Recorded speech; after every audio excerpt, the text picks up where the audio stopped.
Welcome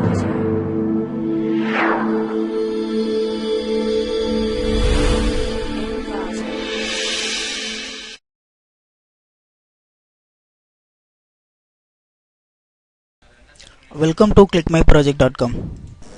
Now we are going to discuss about the product fusion of Contourlet transform and Zernike moments feature extraction using DNN and ELM classifiers for MRI brain tumor images.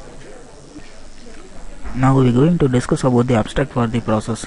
Image retrieval is that the most vital applications that has been used extensively in image processing. Content-based image retrieval, that is the CBIR, is employed to search and retrieve the expected image from the dataset. In this process, we use the magnetic resonance image, that is the MRI, plays a crucial role in diagnosis many diseases in human brain. In this paper, we propose a new fusion techniques for T1 and T2 weighted MRI scans. Our proposed technique has three parts. First, texture, then shape, and then the texture and shape features are extracted from the brain tumor images. Next, the fusion techniques like the genetic algorithm and the particle swarm optimization, that is otherwise known as the GA, and the PSO are used to combine the texture and shape features. Finally, the popular supervised learning machine techniques like the deep neural network, that is the DNN, and the extreme learning machines, that is the ELM, are used to classify the brain tumors based on the selected features. The experiment is done on the several images, and then we have to calculate the efficiency of the process by using the accuracy, error rate, and the Jacob coefficients like that. In this process provides the most efficiency for the segmentation. Now we discuss the overall flow diagram for the process. This is the overall flow structure for the process. At first, the query image is taken from the dataset. The dataset is the folder which consists of the several input MRI images. After getting the any one single input MRI image from the dataset, the feature extraction is carried out by using the wavelet features and the Zernike features. Before extracting the feature, we have to segment the tumor region by using the two types of segmentations. The first one is the clusterings, then the second one is the watershed segmentation. After the segmentation only, we have to extract the features. Then we have to train the test images and the trained images both. After the training process, we have to calculate the distance between the features of test features and the trained feature. If the minimum distance is attained, means the most relevant properties will be extracted. Then the most relevant particles like the segmented regions will be indicated as contours in indications. Then the efficiency of the process will be calculated. Now we are going to discuss about the initial running procedure for the process. Just open the MATLAB 2013 and change the current directory. If you want to execute the code, means just right click in the main.m file and click the option run. Now the initial GUI design was opened. In that you can see the several push buttons and the axes present here.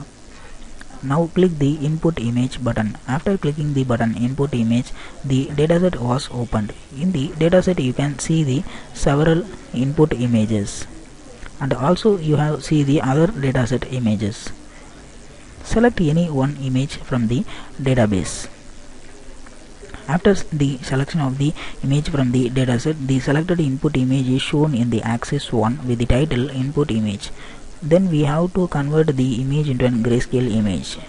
Now the grayscale conversion is carried for the input image. At first the input image is the RGB image, so that only we are applying the grayscale image to convert the RGB into a single dimensional image. Then we have to add the noise to the grayscale image. Now the noisy image is presented in the axis 1 with the title noisy image. Here we are using the Gaussian noise, so that only here the white noise is present. After the addition of noise, we have to apply the initial filtering by using the Gaussian filters. After applying the filtering, the filtered image is shown in the axis 1 with the title filtered image. Then we have to apply the image sharpening.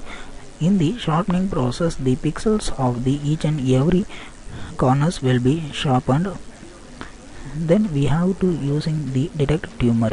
In the tumor detection process, the tumor regions will be detected and then segmentation by using the contour segmentation method. After the tumor detection, the k-means clustering is applied to clusters the tumor region. When applying the k-means clusters, the clusters will take some time to cluster the tumor region from the other backgrounds. After applying the cluster region, the cluster result is shown in the axis 2 with the title dilated image. Now click the button watershed. Now this is the output for the watershed segmentation. After applying the watershed segmentation, the feature extraction is carried out. In the feature extraction process, we will extract some important data from the tumor region, that is known as the feature extraction. After the feature extraction process, the extracted feature is optimized by using the PSO optimization. Now we click the PSO optimization to optimize the input features. Now the optimized graph will be shown in front of you. After applying the optimization, the feature is optimized into a particular range. Then we have to classify the input image. Now click the button classification. After clicking the button classification, the classification process will be done and then the corresponding result will be displayed. Here the neural network is applied as a classifier. So here some of the iterations are like approaches, times, performance, gradients will be shown. In the neural network, we have considered the three type of layers. First one is the input layer, then second one is the hidden layer, then the third one is the output layer. After running the neural network, the input image is classified and the types of the classification result will be displayed in the edit box. Now the input image is the abnormal tumor. Then we click the performance button to estimate the true positive, true negative, false negative. Then the accuracy of the process will be displayed as an 95%. Then the sensitivity and specificity values are also displayed. Thanks for watching this video.